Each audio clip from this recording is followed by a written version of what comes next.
আমি সুমিত। দীর্ঘ ২ বছর পর দেশে ফিরছি। মনটা বেশ ফুরফুরে লাগছে। বিদেশে পড়াশোনা করছি ৫ বছর ধরে।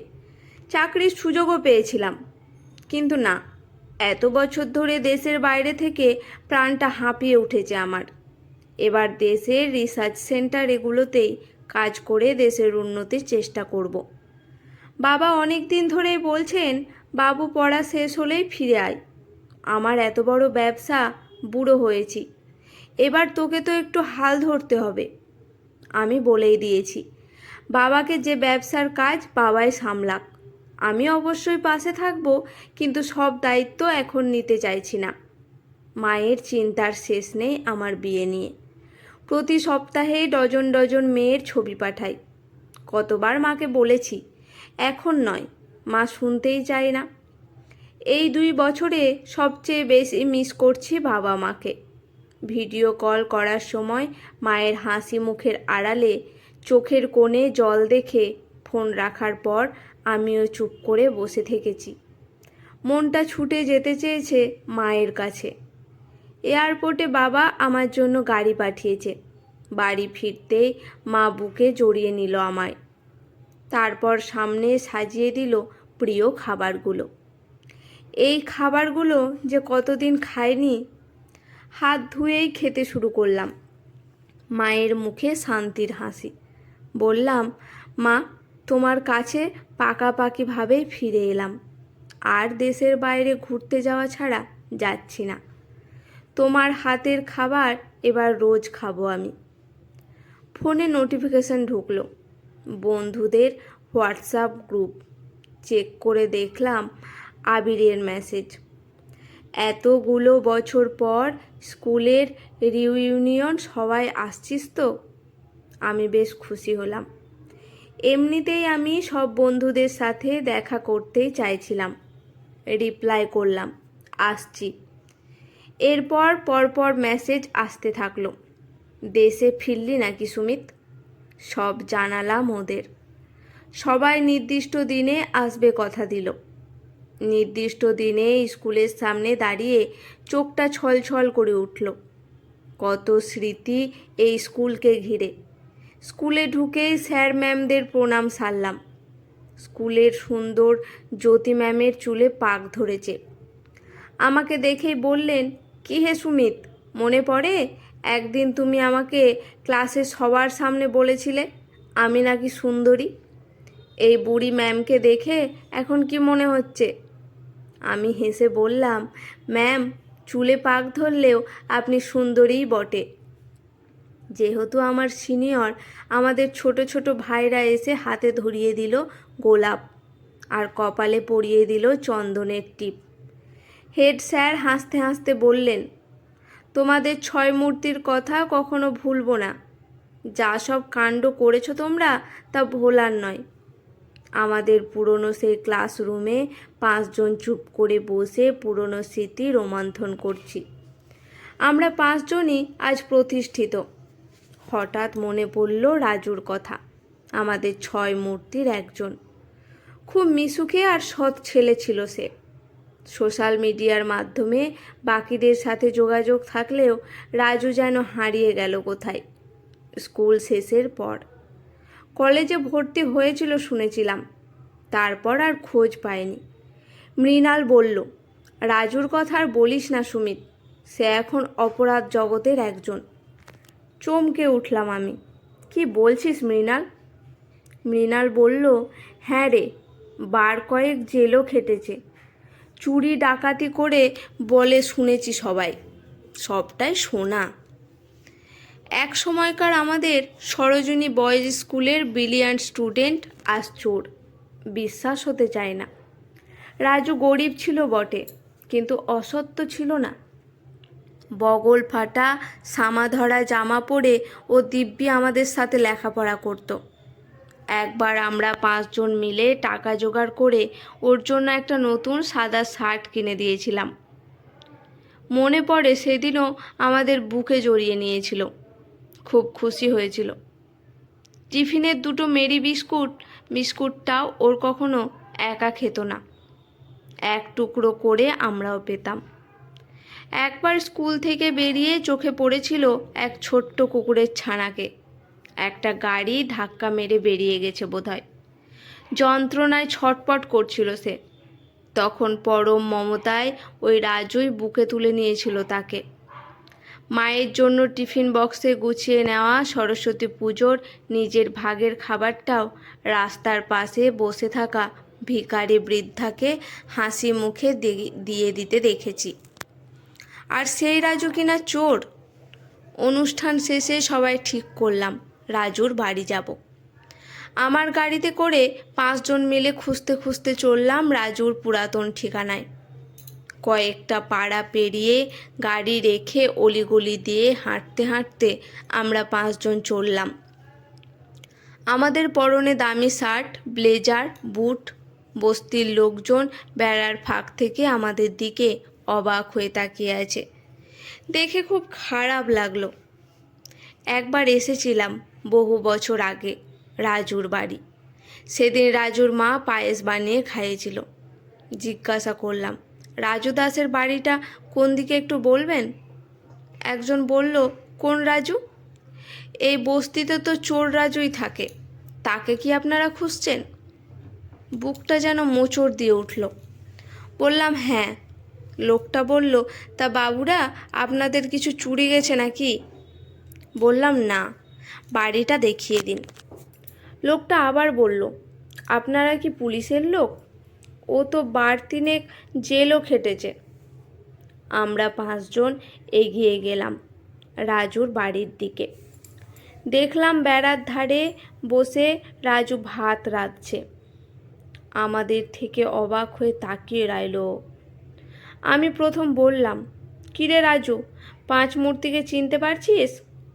চিনতে পারছিস না বুঝি? রাজু ছুটে এসে আমাদের জড়িয়ে ধরে কেঁদে ফেলল। ঘরে নিয়ে গেল। আমাদের কোথায় বসতে দেবে এটা নিয়েই ও অস্বস্তিতে পড়ে গেল। আমরা বসলাম একটা চট পেতে। দেখলাম ঘরে ওর অসুস্থ মা বিছানায় শুয়ে। ও বলল, ভাই, আমাকে আর বন্ধু বলিস না তোরা। আমি যে চোর, জেল খাটা এক আসামি। প্রলয় এবারে বলে উঠল, সে তো বুঝলাম, কিন্তু তুই পড়াশোনা ছেড়ে এ পথে গেলি কেন? রাজু বলতে শুরু করলো, তোরা জানিস তো, উচ্চ মাধ্যমিকে আমি ভালোই রেজাল্ট করে কলেজে ভর্তি হলাম অনেক কষ্টে। তোদের কলেজ আর আমার কলেজ আলাদা, তাই যোগাযোগ রাখতে পারিনি। তখন ফার্স্ট ইয়ারে পড়ি সবে।